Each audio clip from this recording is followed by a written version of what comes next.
chapter 60.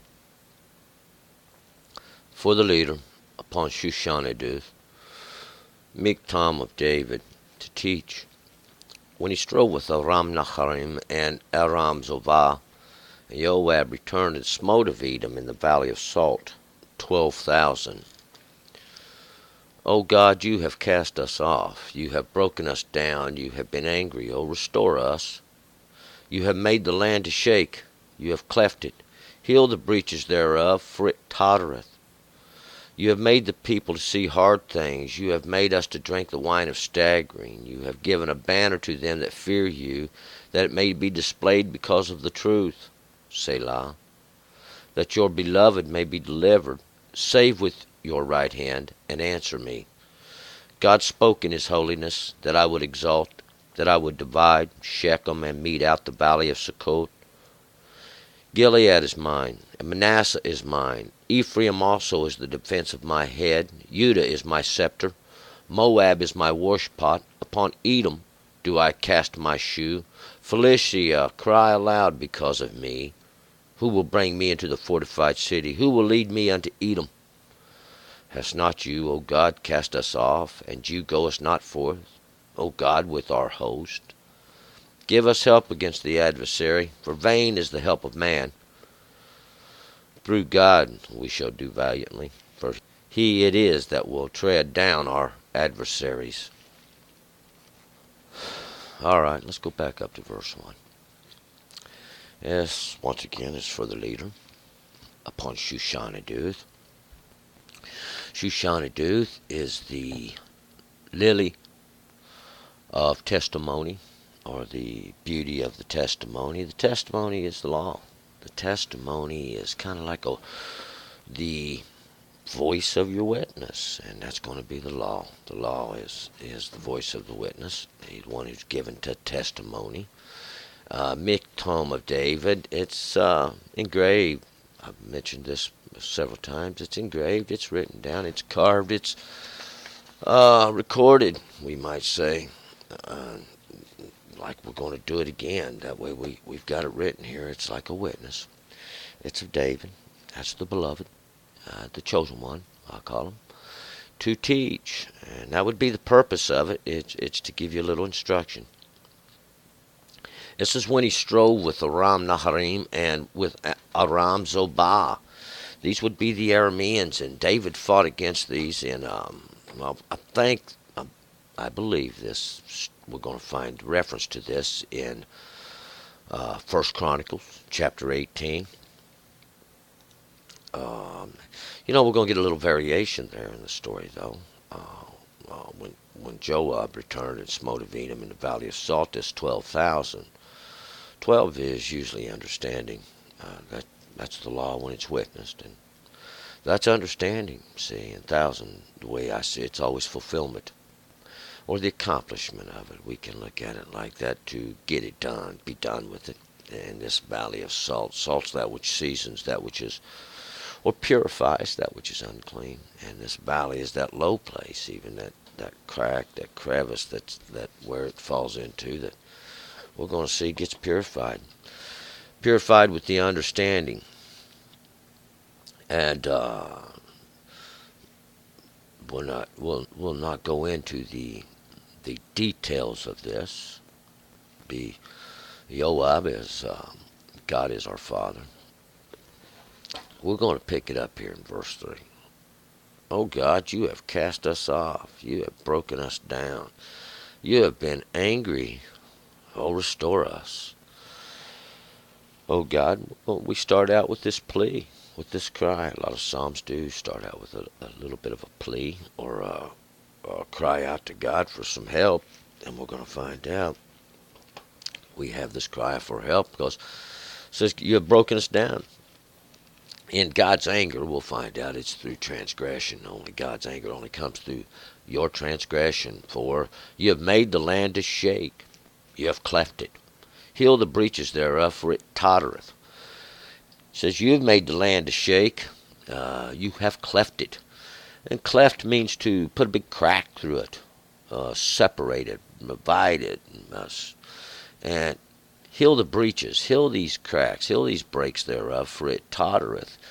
For the land can't stand. We'll find it staggering. There's staggering trouble. There's something that causes it. We'll find out. It's this wine of staggering.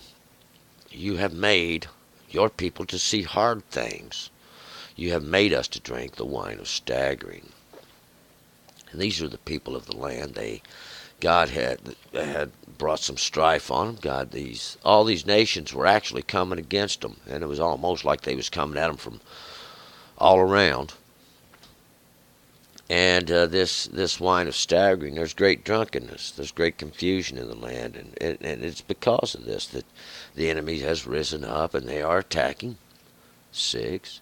You have given a banner to them that fear you, that it may be displayed because of the truth. Selah. And you have given a banner to them that fear. We started off talking about this banner, this lily of a dude, this testimony. This is the banner. This is that which those that fear the Lord carry. They hold it up. It's the law of God. It is displayed because of God's truth, and they're holding up that banner saying, look, this is the judgment of God. 7. That your beloved may be delivered. Save with your right hand and answer me. Save with your right hand and answer me. Your beloved, the one to be delivered, we're going to find out is Israel. That's the beloved that's going to be delivered. The king is the one who just represents them. But save with your right hand, save with your magnificent strength, save with your works of righteousness or correctness. And we'll find out that's exactly what God does. He sent the law forth. The law is the one doing the dividing. The law does the conquering. The law does the blessing. The law does it all. 8. God spoke in his holiness that I would exalt, that I would divide Shechem and mete out the valley of Sukkot. God spoke in his holiness, in his hallowedness, in his own way. We'll find out God has a way to speaking of men, that I would exalt, that I would triumph. We're going to find out, and triumph we will, that I would divide Shechem and mete out the valley of Sukkot. Shechem means back, shoulder, and that's exactly what it is. I refer to it as that place back where you was before, that place you keep looking over your shoulder at, that you want to return to, but we find that you're maybe not as clean as you should be. Mete out this valley of Sukkot, or measure out that valley of Sukkot. That's that place of booths. Sukkot means booths. And that's the place where you dwell. We'll find out in the wilderness. That's that place where the words drive out. 9. Gilead is mine, and Manasseh is mine. Ephraim also is the defense of my head. Judah is my scepter. Gilead is mine. That's Gilead's those stones of witness. The stones that make the witness. And Manasseh, that place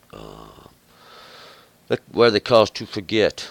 Manasseh's that causes to forget. Ephraim also, this defense of my head. Ephraim is the defense of my head. That which guards my rule, that which guards my understanding. Ephraim is the double-fruited. Ephraim is the place of the double-fruited, I call them. Some people says it's fruitful. Has more than one fruit. We should look closely at the fruit, because they are two different fruits. Judah is my scepter. Judah, those are praisings, is my scepter. Scepter is the staff of which stands for my rulership. 10. Moab is my worship pot. Upon Edom do I cast my shoe. Philistia, cry aloud because of me. Moab is the son of an incestual relationship, the son of Lot and his daughter. We won't go into great detail about that. It's written, these things of Moab.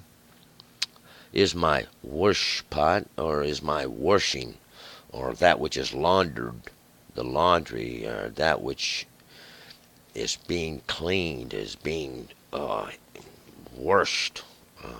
It's an example. See, it's an example of that. Edom.